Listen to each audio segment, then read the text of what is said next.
My name is Monk Rowe for the Phillies Jazz Archive at Hamilton College. I'm very pleased to have Joe LaBarbera with me.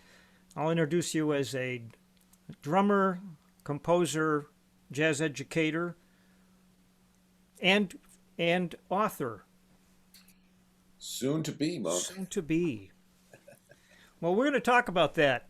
Um, I see you look like if you've survived the COVID time intact. How did you keep busy?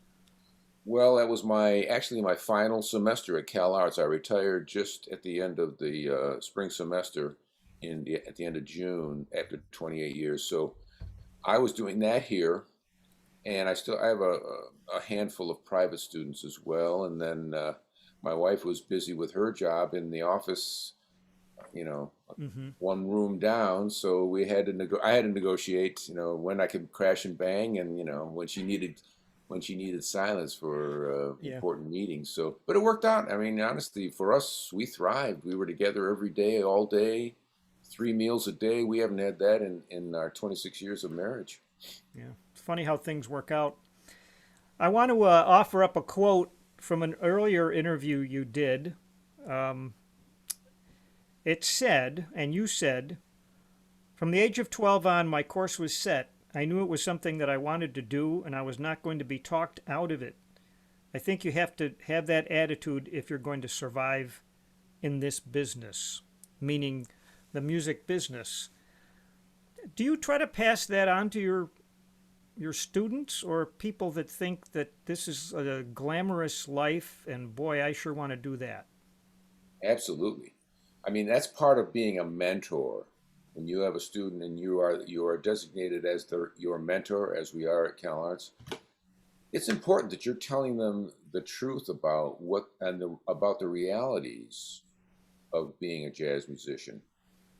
So you have to be willing to accept just the maybe the thank you, just the reward that the music brings you, and then hopefully, if you're working at it hard enough, then financial benefits will flow from that, right?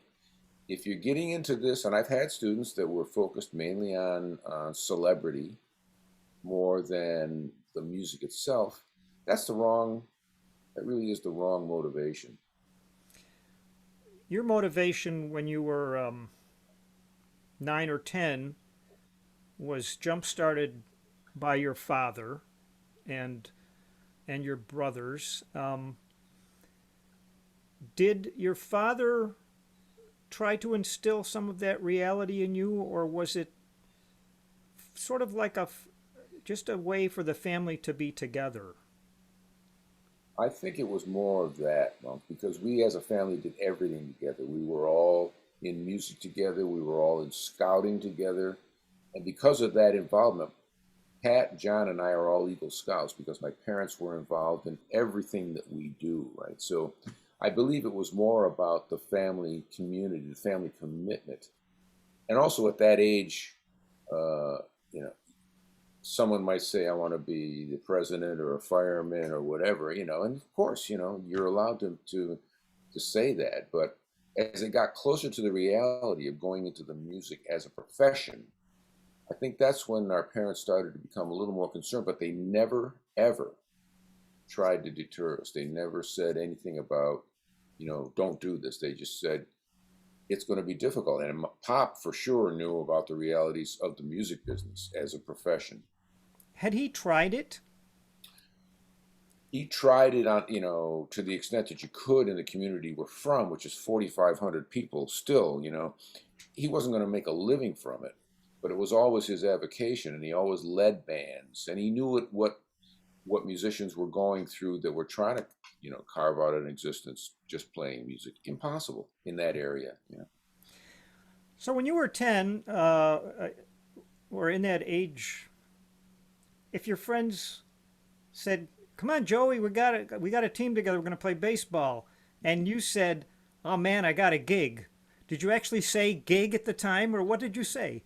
No, we called them jobs. It was a dance job, And at 10 years old, I may have been more inclined to go with the guys to play, But by the time I was 12, then the music had really captivated all three of us. We were just completely in love with jazz. So that was our total focus from that point forward.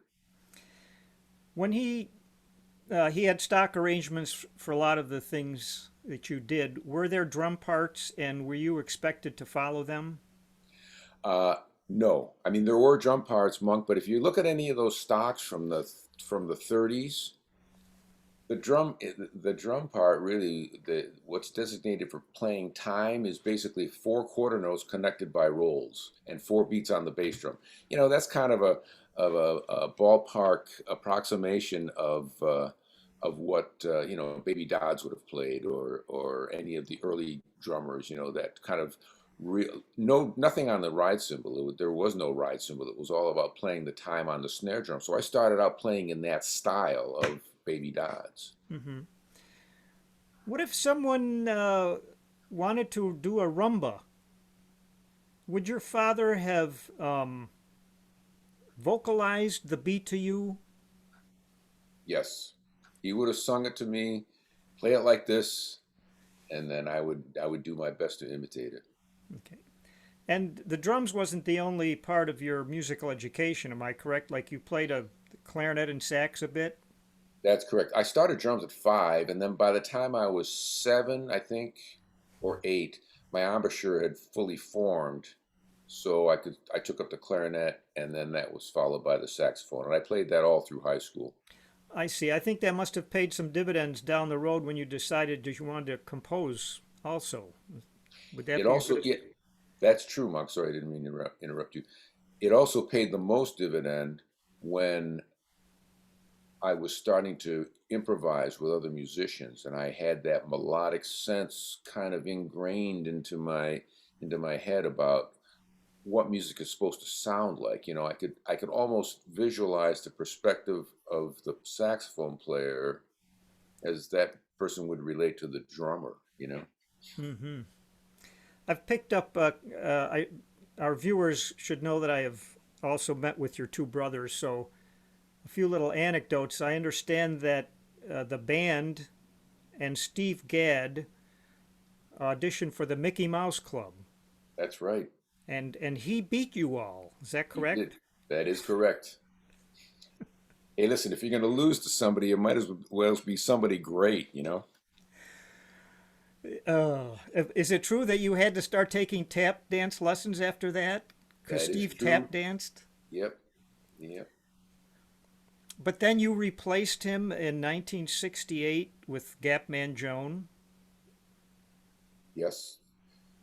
I took his place when he enlisted in the army. I took that gig, which only lasted a matter of months because I was drafted very quickly. This was 1968, right?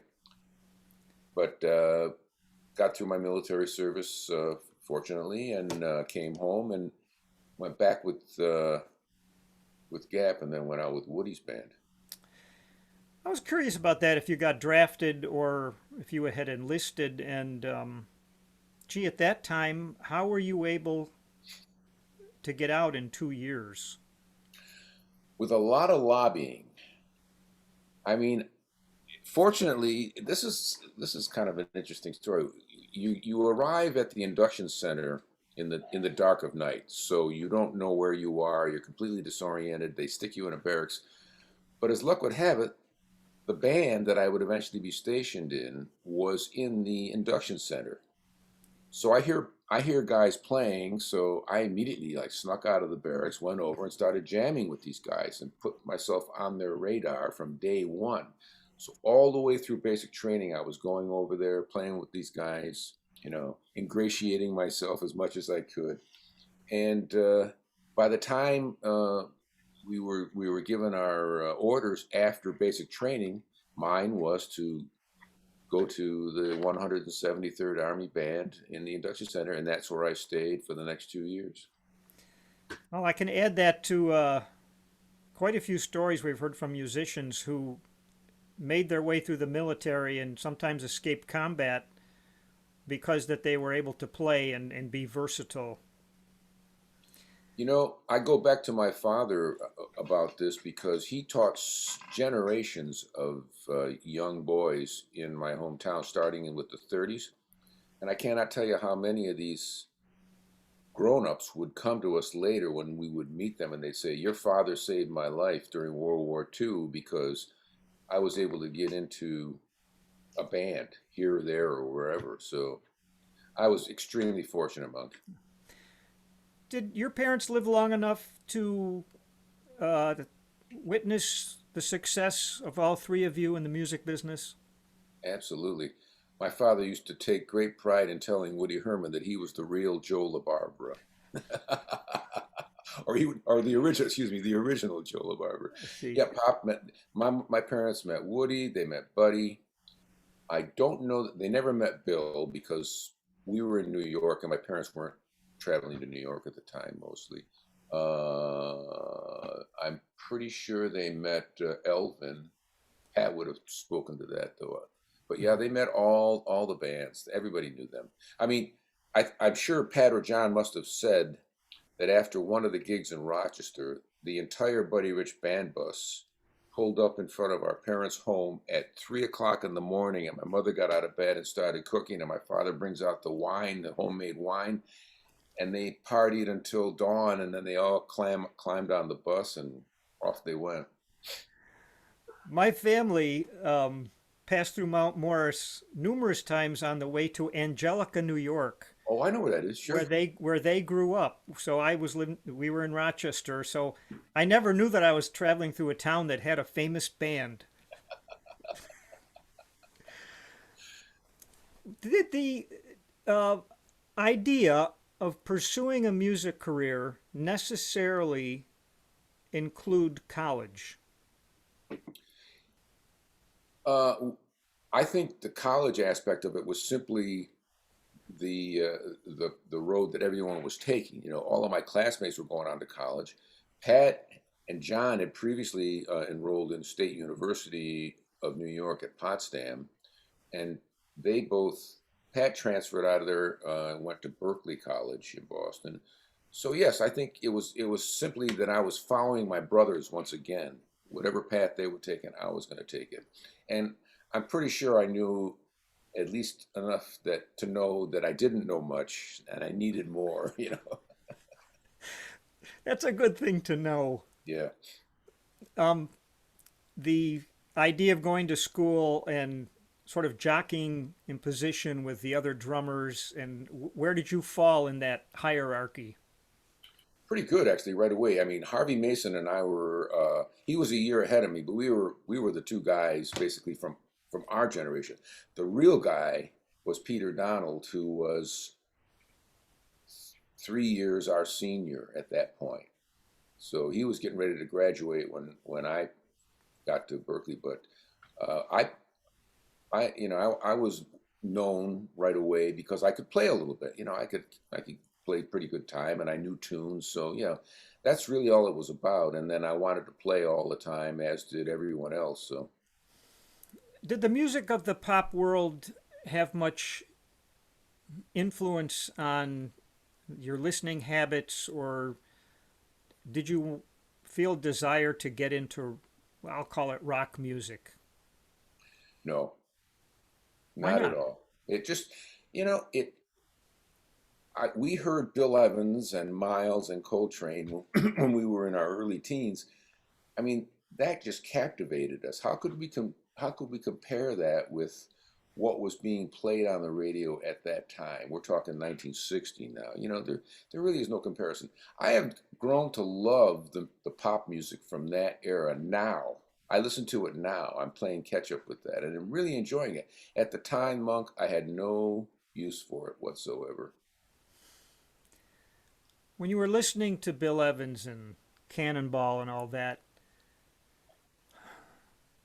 did you sense the song form and what the band was doing to make a 7 minute performance into a cohesive, listenable piece of music?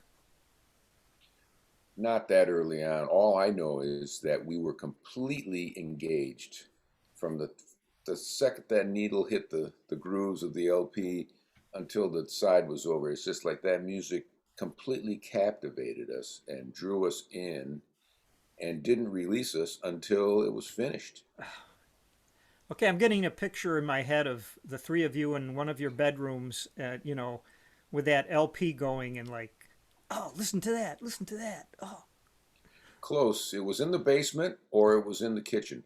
It was a portable job, real mm-hmm. small, 1.5 watts of power, and we would take that everywhere. So we would be listening in the basement constantly, and then we'd take it upstairs and play it during dinner, and our parents would just fine. My father started singing along with Jerry Mulligan after a while. I guess he was the first Joe LaBarbera. He was.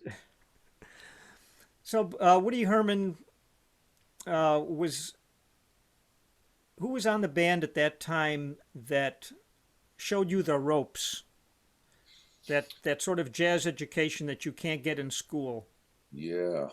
Let's see, Alan Broadbent, who had been a classmate, although we didn't really engage that much at Berkeley, but he was there when I was there. He was on the band. He helped me. Um, Sal Nistico was still on the band, and Sal was someone that we really admired coming from Western New York. He was from Syracuse. He was there. Uh, Frank Tiberi, who was with the band probably the longest of anybody, he was still there in the sax section, and he always had advice for every drummer. And so yeah, he was all those guys would share their knowledge. That band in particular had more older musicians on it. That it was probably 50-50 experienced players and guys just out of college or just out of the army or just getting started. What might you have done that Woody Herman would not like as a drummer? Well, if you weren't listening, if you weren't paying attention, if you weren't swinging the band, you were out of there. I mean, Woody was notorious. He would walk right over to where you're sitting and point to Bill Byrne, who was the band manager, right behind you, and say, "Get me another drummer for tomorrow night." I mean, he could be that cold. If it wasn't happening, he wasn't going to waste any time. It's interesting you say that about concentration because that's not necessarily a given with musicians. You're playing along and you're thinking about, man, I got to get to a laundromat, or I haven't sent my rent check home, and that's not a good thing. That's something that Bill Evans addressed pretty thoroughly in that creative process video he did years ago with his brother Harry, and it's something that I discuss also in the book. It's about Bill used to say, I flip a switch, and then all of my concentration is focused on whatever I'm doing right then and there, and nothing gets in the way. I know exactly what you're talking about, thinking ahead about, what am I going to have for dinner? Did I take out the trash? I mean, blah, blah, blah. If you allow it, you can be bombarded with external input of things that don't relate to the music or with the task at hand.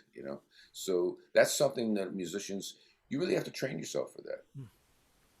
Was there music? This is sort of a similar question about when you were in the family band. Was there drum music for most of Woody's charts? There absolutely was, but like most of my predecessors from that era, and even drummers that followed me, we learned Woody's book from listening to Jake Hanna play it, on all of those Woody 63 and there's like 3 albums I think that they did around that time where Jake just kills it. And we listened to them so many times that I know Jeff Hamilton says the same thing. We knew that book cold before we even walked on, into the gig. How did you adapt to living on a bus? I loved it. You know, 21 years old. I'm out with a band that I've loved since I was a kid. I've got heroes on that band. Frank Vicari, who was I knew from Maynard's band, and Bobby Burgess, and Al Porcino, and Sal Nistico, and Woody. You know, so I loved. I didn't mind it at all at first. At first, Yeah. Well, Mug, think about it. You're on a bus with 16 other guys, day in, day out, night after night. You know, you start to rub on each other a little bit. Sure. And I've looked at itineraries for bands, and it's fascinating how one night you can be playing like a dance at a VFW.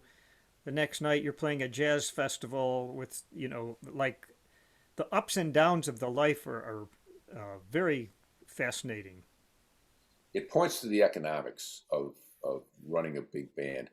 I remember, I always tell my jazz history students, Duke Ellington received the President Medal of Freedom from Richard Nixon, and then the next night he was playing a high school prom in a local DC area high school gymnasium. That tells the whole story right there. Mm-hmm. If my math is correct, there was only about 7 years between Woody Herman and Bill Evans. Is that correct? Yeah, that's about right. Do you think you could have handled the gig with Bill Evans if you were 21, like when you joined Woody Herman? I don't think so. But I don't know. I don't know the answer to that. Honestly, there are days when I think that I might just now be qualified to take that gig with Bill. Honestly, man. I mean, you go through all of these periods of growth and self-examination and self-editing and all of the, a lot of other things.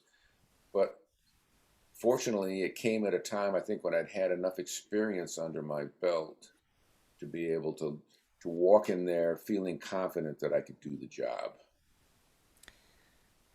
Can you expand on self editing? What we play as musicians, we're the most self-critical people there are. We're listening to ourselves play, and if you're doing a recording and you're hearing the recording played back, you say to yourself, "Oh man, I've played that idea so many times. I got to get that out of my vocabulary. That's done for now. Things like that. Or if you find an obvious flaw in what you're doing, you've got to you're constantly examining yourself. Were the people you played, the leaders, would they tell you? Would they give you guidance? Would they like chew you out? Or was it sort of like apparently Count Basie wouldn't say anything unless he was really unhappy? So I'm just wondering, did you ever be like look for guidance or almost welcome it and not get it?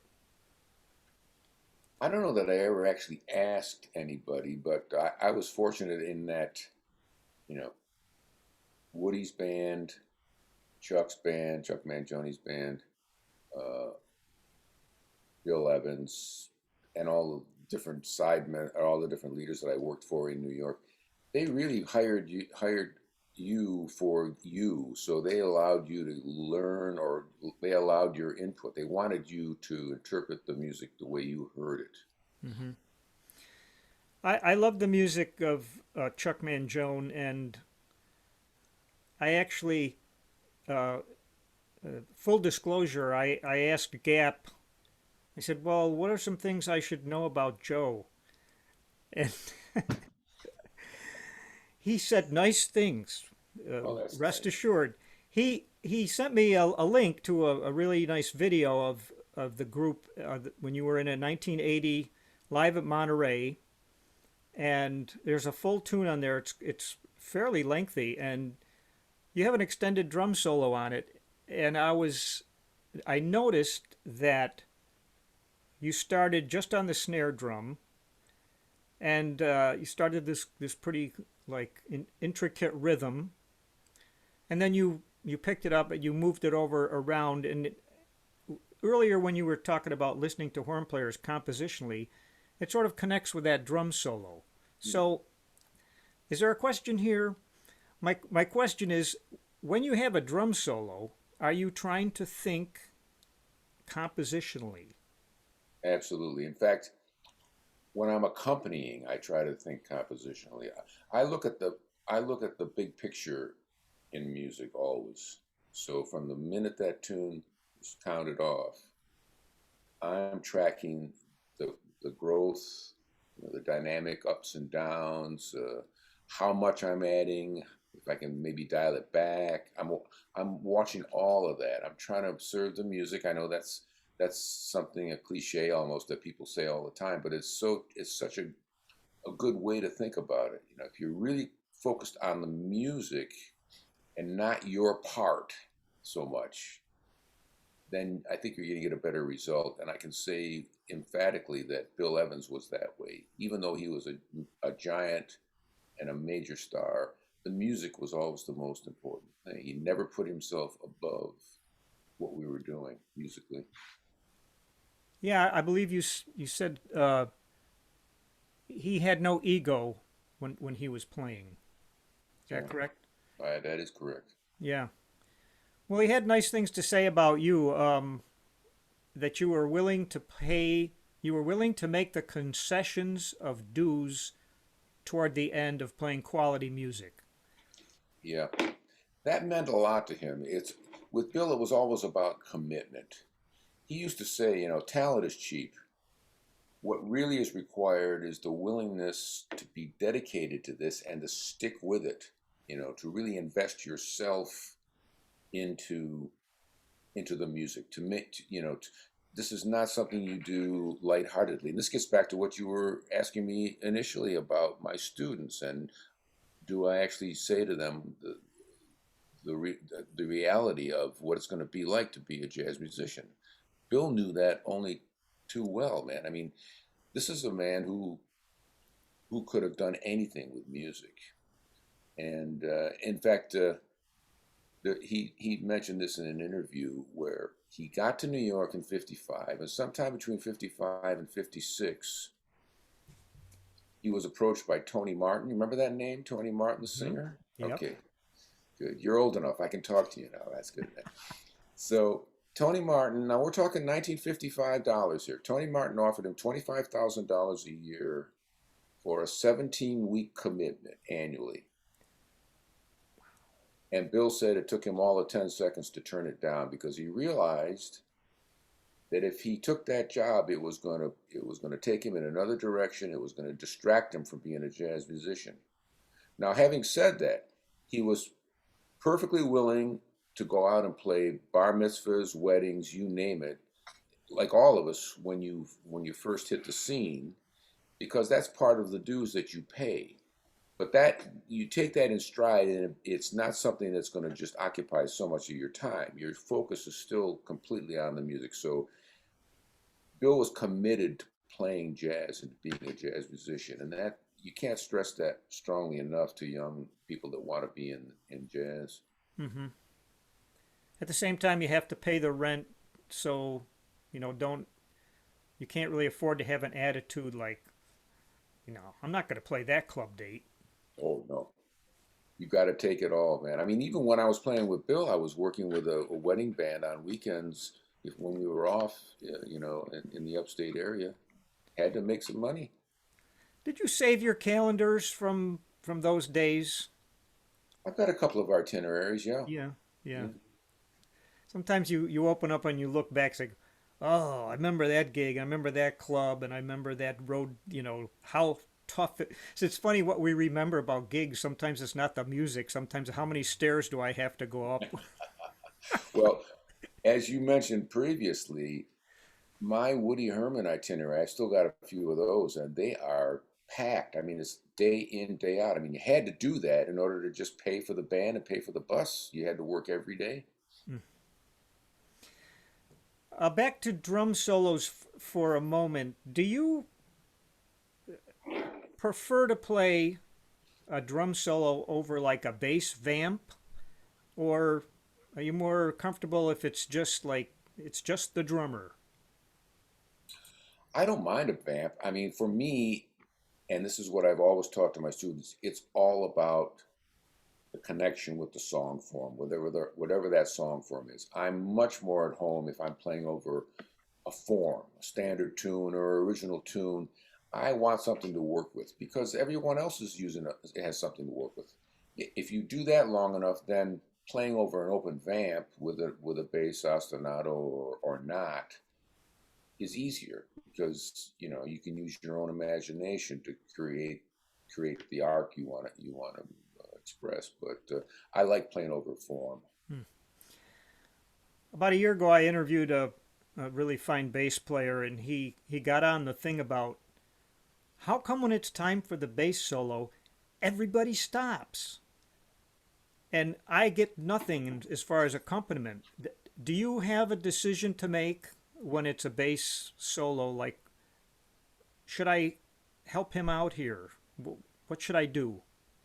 Absolutely, I do. That's another thing that I've always taught my drummers. The ability to practice the ability to control your ideas at a low volume so that you can be an effective accompanist for a bass solo. Bassists don't want to hear rick tick tick rick tick tick on closed hi-hat. Forget it. You might as well not play. What they want is for you to engage with them rhythmically but unobtrusively. So as long as you keep that the volume of the bass and the register of the bass primary in your sights, then you can start to gauge the kind of accompaniment that you can fill in underneath the when and the how and the what, to make it to help that soloist, play the best solo they can. And this is what you should be doing for every soloist in the band. In today's, well, generally, who do you think is the main timekeeper in a combo? I've always felt that that was everybody's responsibility to play the time.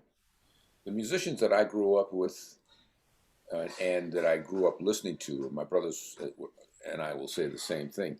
We would go to Rochester and hear Joe Romano and Chuck Mangione and Don Menza. Those guys could stand on the stage and play without anybody, and you feel that time, rock solid. So that's what I expect from all musicians. They don't have to play it exactly the same feel that maybe I'm used to, but as long as they're playing with a consistent time that everyone can relate to, then we all have a starting point. We all have a place where we can start to communicate, and it can really get interesting. This may expose my musical tastes, but it seems like I hear a lot of contemporary groups now where most people are playing with the time instead of playing the time. Hmm. And I wonder if you've noticed that kind of thing, maybe in a different fashion, but it almost feels like they're avoiding being too obvious. You might have a valid point there, Monk. I haven't really thought about that too much. I mean, I know musicians like a Joe Lovano, for example. Joe plays with the time in a way that makes it very, very, very fun to play along with. He'll sit back on the time. He's not trying to like put it, in a metric grid. He's playing around with the time, and it's if you need a comparison for this, the way Basie's band sits back on the beat, right? So Bud Shank played like that. I played a lot with Bud Shank. He would play back on the time and really like it was almost like he was suspended above a solid rhythmic feel. He didn't want you to go back there with him. He wanted you to play a pulse that he could work with, ride over the top of that. But he was definitely working with you. Yeah. Right. Imagine trying to fall back with like Billie Holiday or something. You'd Believe it or not, the person who threw people the most and was probably the most rhythmically hip was Anita O'Day. I've never heard anybody that could back phrase like that and be exactly on the money. I think I worked with her when she was in her late 80s, and she could swing you right off the bandstand, man. wow. What inspired your move to the West Coast? It really had to do with family considerations back then. And, I was married at the time to someone whose family was living in Phoenix, Arizona. They were getting older, and she wanted to be closer to her parents. So I agreed to move west.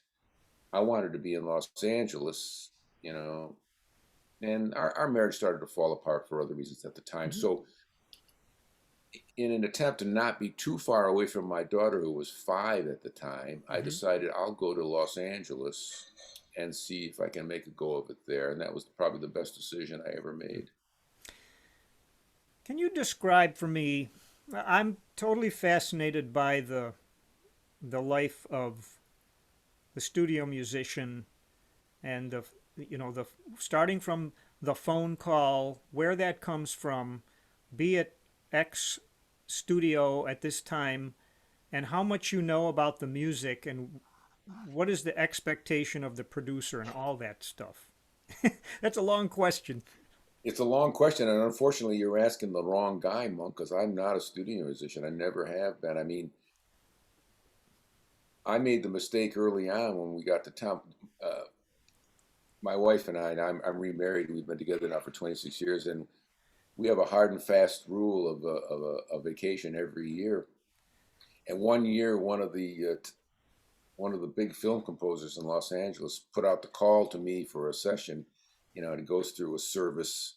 So I'm talking to the person at the service. She's saying, so and so wants you for 2 days, double scale, blah blah blah. And I said, oh gee, tell him thanks so much, but I'm not available. We're going on vacation. And she was stunned. I mean, she was literally like, "Do you realize?" She said, "You realize who this is?" I said, "Yeah, but we've got our tickets booked. We're gone." So that pretty much ended that any aspects. But I never really had a desire to do that. I came out here to play the music, which might seem insane at the time, but I realized that for decades there have been great jazz musicians on the West Coast. My brothers and I grew up listening to all of the cats out here: Art Pepper, Bud Shank, Bill Perkins, Teddy Edwards, you name it. So I knew there was a scene here. It just wasn't maybe as viable as New York City, but it's grown a lot over the years. Did you play a role in finding your own gigs for the music? Yes, you basically have to pound on doors, make your presence known, call club owners. If you start to work in these clubs, and people started to call me. I started to work in town with people that were more well known in town. So gradually your reputation grows, and then you can start to hit up a club owner and say, want to bring my own band in. And if you're lucky, it'll happen. And I was lucky again. Did you play your share of quote exposure gigs? I suppose so. I mean, you got to give it away sometimes just to be seen or heard, and as long as you don't overdo it. But when you're a local player, even in a city like New York or Los Angeles, you'll be quickly become a local musician, and along with that visibility is the understanding that now you're going to work for what everybody else works for in town, and that's something that we had to work at making an adjustment. So what Jillian and I decided was that I was going to, for quite a while, stop working the local gigs and just focus on the touring, because we realized I could go away for 3 weeks, and come back with enough money to cover like a half a year's worth of in-town gigs. That's really interesting. So you have to go away from home to be able to stay home later, I suppose. And also to be able to have some bargaining power for the cost of your services. Hmm. So Let's talk about Jazz Compass for a bit.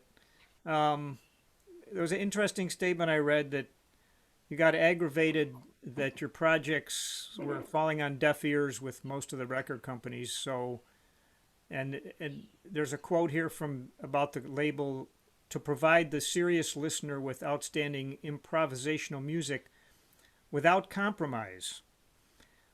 What would be the compromise if you were with any number of labels? Plenty. Trust me. When you sign on with a major label, they want to have a lot of input into what you're going to put out. And that was one of the things that Bill was always concerned about. If he was going to sign with a label, he had to have complete control over the content. But I don't even think it ever got to those discussion points. But you could actually be required to play songs you don't want to play necessarily. Maybe play things in a style that is more popular that you don't necessarily want to play. There are a number of ways in which you would have to compromise to satisfy some producers. It's you just gave me a flashback. I was privileged to do a session with James Moody years ago, and I happened to have his most recent CD with me, which was tribute to Henry Mancini. So I told him how much I enjoyed it, and he was like, "Yeah, but that's not what I wanted to do." James Moody. Yeah. I've heard tell that John Coltrane didn't necessarily want to make the Ballads album, but I'm so glad that Bob Thiel was able to talk him into it because it's our favorite listening record around here. Yes. So as a composer, I see a piano behind you. Um, where do your compositional ideas start? They come from anywhere, you know. I don't know how familiar you are with any of my records, but Native Land, for example, on that one, I've got I think five originals, and there's a tune called Sixth Sense, which is actually in 5/4, but the melody is a subdivision of 7/5. So that came to mind when I was practicing something at the drum set. I'm playing two with my bass drum, three with my hi hat, and 7/5 on the snare drum, and I'm hearing all of this stuff just layering very nicely. And I thought, there's a possibility for a tune in here. So I started to hear something.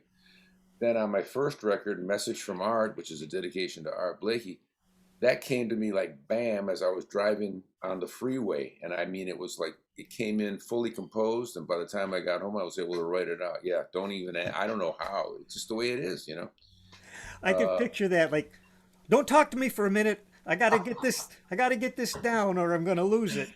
yeah, exactly. The tune Kind of Bill that's on that same album, I worked on that for almost 10 years. I mean, it was a struggle, but I finally got that thing. Working at it, sitting at the piano. Yes. Oh, absolutely. That was a total piano tune. Had to be. Mhm. That's Bill Evans. Wow, that's fascinating.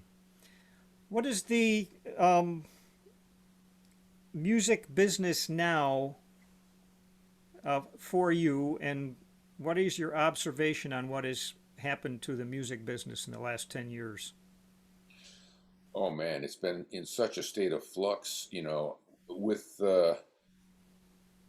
with the advent of streaming and CDs are now not a viable way to go realistically. It's really made it more difficult for a young person who wants to get started in jazz to get their foot in the door. The gigs, of course, are catch as catch can. But at least it used to be possible on a gig if you had a CD, you could sell it. But these opportunities are disappearing.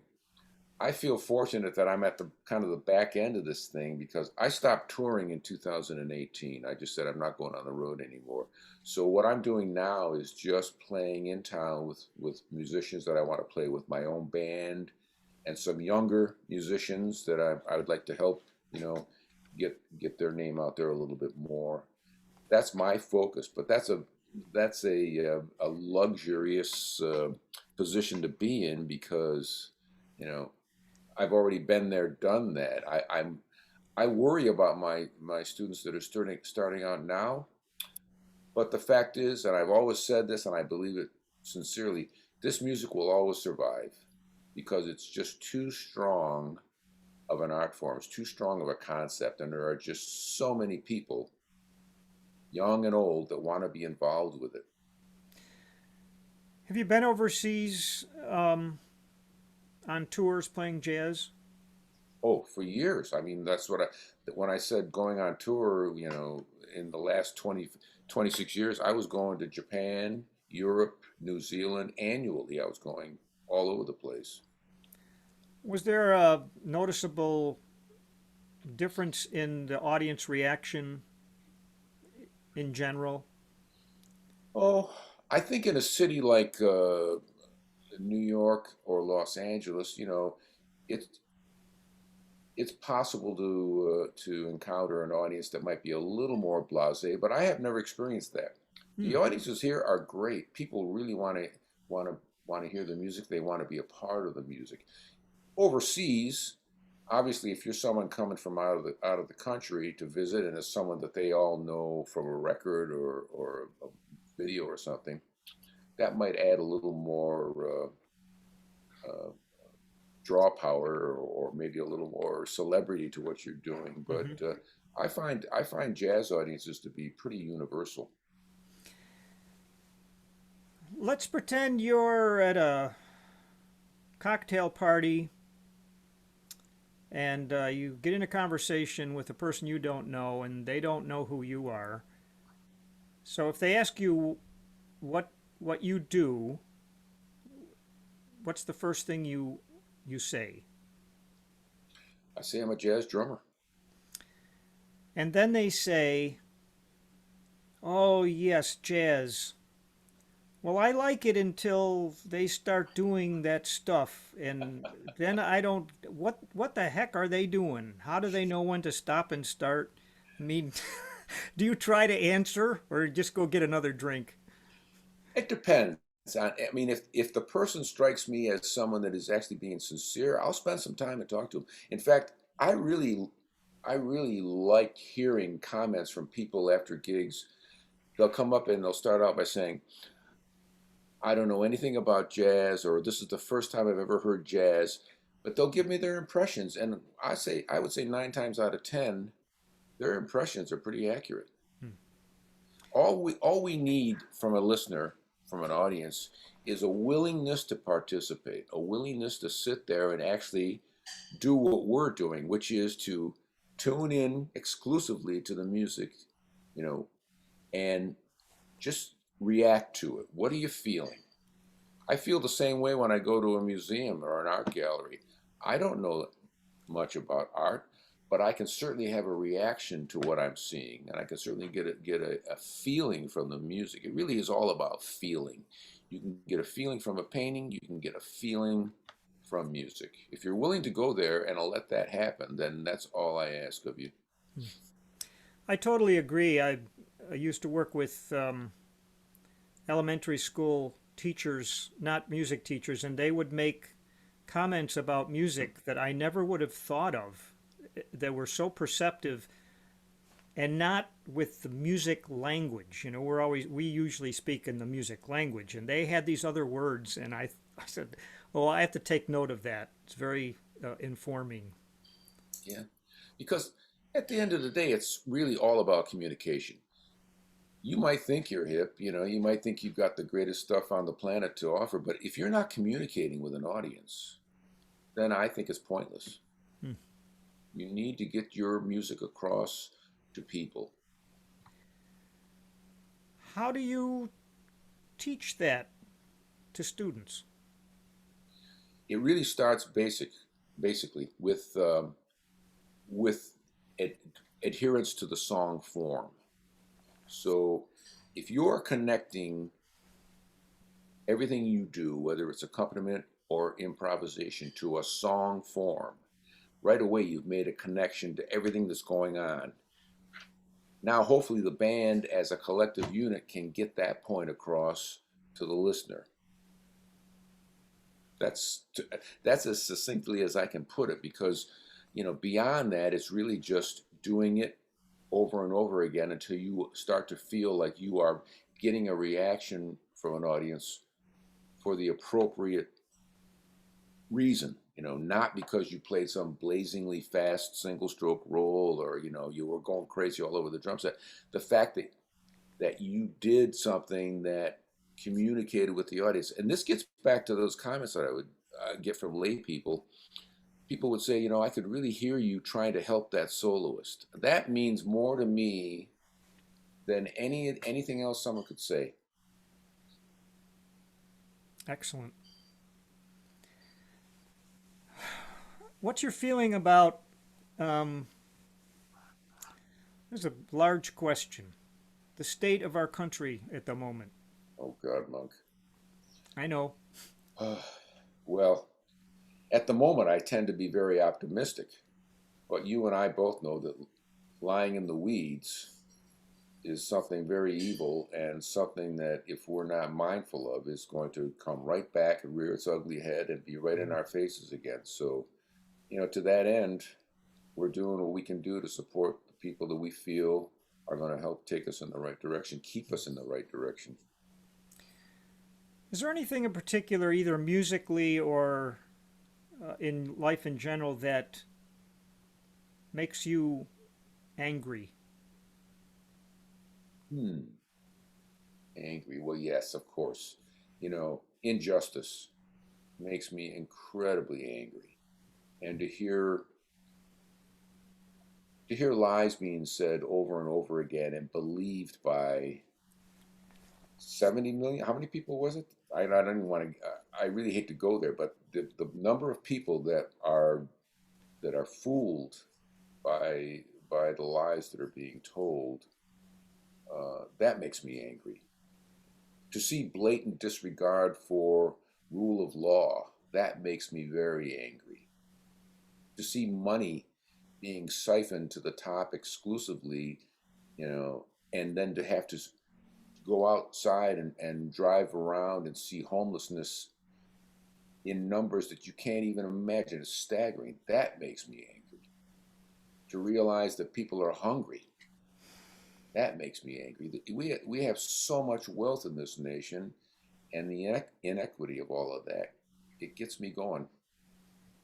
Okay. Thanks for answering that. Have you ever had to let someone go, a musician who made you angry about something? Made me angry about something. Well, or just I've asked this question a number of times, and I should say that most people say I've never fired anybody. I just don't call them again. Oh, Have you ever well, been in that? Have you ever yeah. been in that position? Certainly, there are people that maybe you prefer to work with, so that will be the person you call for a job. Now, if it's someone that you've worked with over and over and over again, like to say they've been in your band for years, and you decide to part ways, then there has to be a really good reason. And really, the number one reason for that is simply if that person is becoming a problem, if that person is disruptive, if that person is not contributing to the music because they're constantly undermining maybe your decision about something or just carping on about whatever comes to mind. A person like that can be a cancer in a band. I've never experienced that, fortunately. Mm, okay. Well, as an opportunity to talk about your upcoming book for a moment. Great. What made you decide to do it, and what can we expect to learn about Bill Evans? You don't have to give away all your good stuff, but Oh, that's okay. I don't mind sharing a couple of things. But the reason I wanted to do it is because these stories were fresh in my mind starting in, 1980 after he passed away, and I just kept re-experiencing them and mulling them over. So sometime in the 90s, I started to write them down, and then they were just kind of compiling. I would have different episodes of things, and when I had enough material together, I reached out to one of my former graduate students who is older, Charles Levin. And Charles, for 25 years, was a newspaper journalist. So he had experience in the field of writing. And we started working on this together, and it started to really take shape. And so now we're at a point where it's really, I think it's going to be something worthwhile for people to read.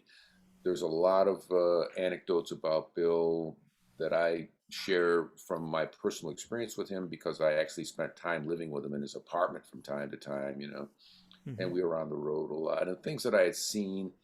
And also, we were able to track down witnesses, people that were actually there when I describe an event. For example, I'll give you an example. Here's one that I don't mind sharing because it's with a buddy of mine, Peter Erskine.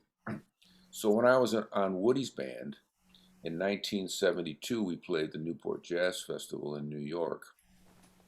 It was called Reunion at Newport. Alan Broadbent had written a feature tune for with that title, and it was featuring Stan Getz and Al Cohn and Zoot Sims and Chubby Jackson. I think was Red Nova there. I can't remember. A number of people that were in Woody's bands over the years, right? So that was our segment. I went backstage and I see this skinny kid with long hair. He's 19 years old, and we meet, and it's Peter Erskine, and I say, "What are you doing?" He says, I'm playing with Stan Kenton." I said, "Well, how long you been with the band?" He said, "Tonight's my first night." so so what happened with Peter was he had been hired to play with June Christie. Nobody knew who he was, not even the guys in Kenton's band, right? So Peter shows up, long hair, nobody knows him. He sight reads all the June stuff perfectly. They do the gig. He does a fantastic job. And right after the gig, Stan says, have your bags packed tomorrow morning. Meet us in front of this hotel. So that was actually a fun recollection, and I was able to get Peter to describe it from his perspective, and he did a great job. That's interesting. Almost like a reporter who needs to get confirmation about their stories. Yeah. Well, that is one of Charles's strengths because he's very good at investigative Mm. journalism. He's very good at tracking people down, and he's very good at conducting the interviews and getting the correct information for what we need. Uh huh. What's in the near future for you? John tells me that he's got a recording coming up, I believe. Hopefully, that's going to happen because I love playing John's music. Yeah. You know, John is an interesting study, Monk, because when we were kids, he was always reading, and somewhere between popular science, popular mechanics, and Sherlock Holmes, this is where John's whole writing concept was formed, and it's amazing. Plus, a love for all the same music that we grew up listening to. There's a really enjoyable video of one of his pieces and the recording, and I think you're in a room by yourself with headphones on. Does that take some getting used to? Oh, sure it does. Especially with a big band, you're used to being in there and everybody feels everybody. You really want the band to feel what you're doing, but it's just not practical anymore. Fortunately, there's lots of we have a great engineer out here, and there's lots of great engineers. But the one we work with, Tally Sherwood, he has the ability of making it sound as if you're in the same room together. That's crucial. Oh, that's a talent, yeah. But to answer your question, which is what's on the horizon, I'm actually getting ready in next weekend. My quintet is doing a live album recording at a club called Sam First. Now, Sam First is inaugurating with this project their own record label, Sam First Records. So we're going to be their first project. So I'm excited about that. I'm writing for that, and Bill Cunliffe is writing for that. So the band's excited about getting together and just playing again. It's been so long. So that's on the horizon. That's coming right up. Okay, Beck, we'll wrap up shortly. The guy at the cocktail party. He's, Wait a minute. Where's my drink if I got to talk I to this know. guy, man? He says, "Oh, what's the worst gig you ever played?" That's tough. It is tough. The worst gig I ever played. It was probably some club date that was just so aggravating from start to finish. Nothing really comes to mind, Monk. I can tell you the most unusual gig that I ever played. Please do. When I was with Tony Bennett, we were scheduled to appear at a Friars Club roast here in Los Angeles, and we were on with Doc Severson's Tonight Show band. So Eddie Shaughnessy, and all the cats and us. Well, around 4 o'clock that afternoon, tragically, Ed Shaughnessy's younger son was killed in a car accident. So Ed, of course, was not going to be available.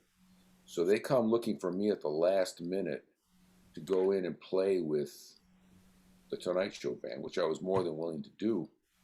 But we couldn't find our Tony Bennett's road manager. He had disappeared, and he had my cymbals and my stick bag. And Eddie, like any drummer would do, had his cymbals and his stick bag with him. So the only thing that was on the stage was Ed's drum set, which is massive, and hi-hat cymbals. So I ended up playing with the Tonight Show band for about 30 minutes, maybe 40 minutes, with two butter knives. And I'm trying very carefully to not break the heads, with these two butter knives, playing along with the band while we do our little, our set.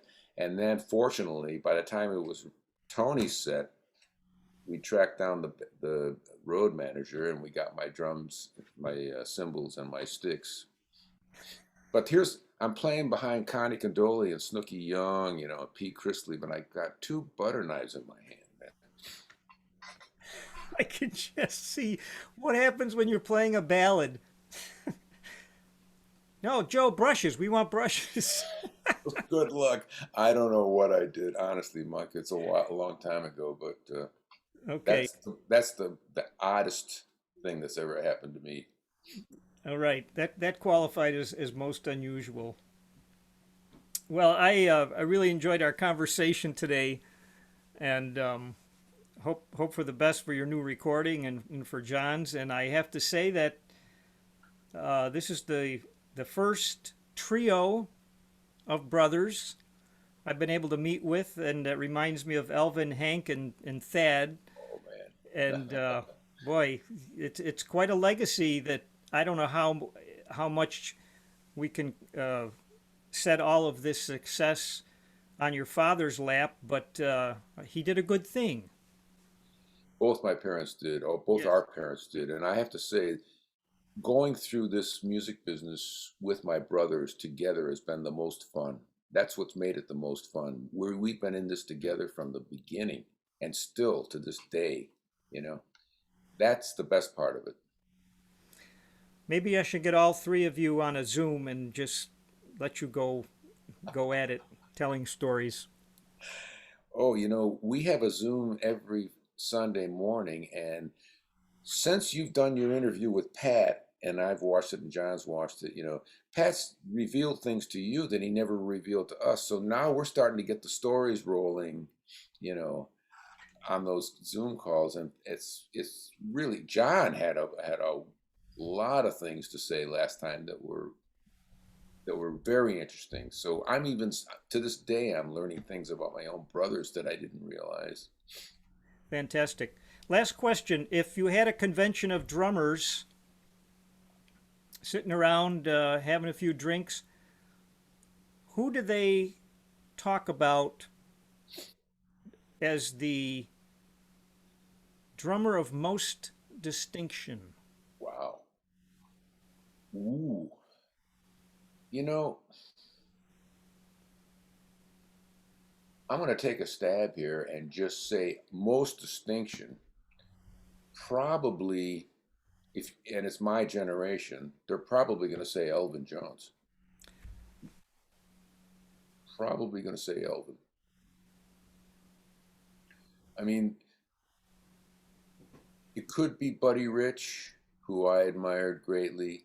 It could be Tony Williams, but overall, in terms of shaping the sound and the feel of the drums and setting the course for the next generation and beyond, Elvin Jones's impact is monumental. I would venture to guess that it would be Elvin. Wow. I saw him live once and he made an impact on me. Hmm. I mean, he was fierce when he was playing. And yeah, talk about communication that was there. You betcha. Yeah. Thanks a lot for your time today. I've You're enjoyed welcome, it. Monk. It's been a pleasure speaking with you. I knew it would be, but thanks for the invitation, and hope we see each other face to face soon. Okay. See you on the flip side.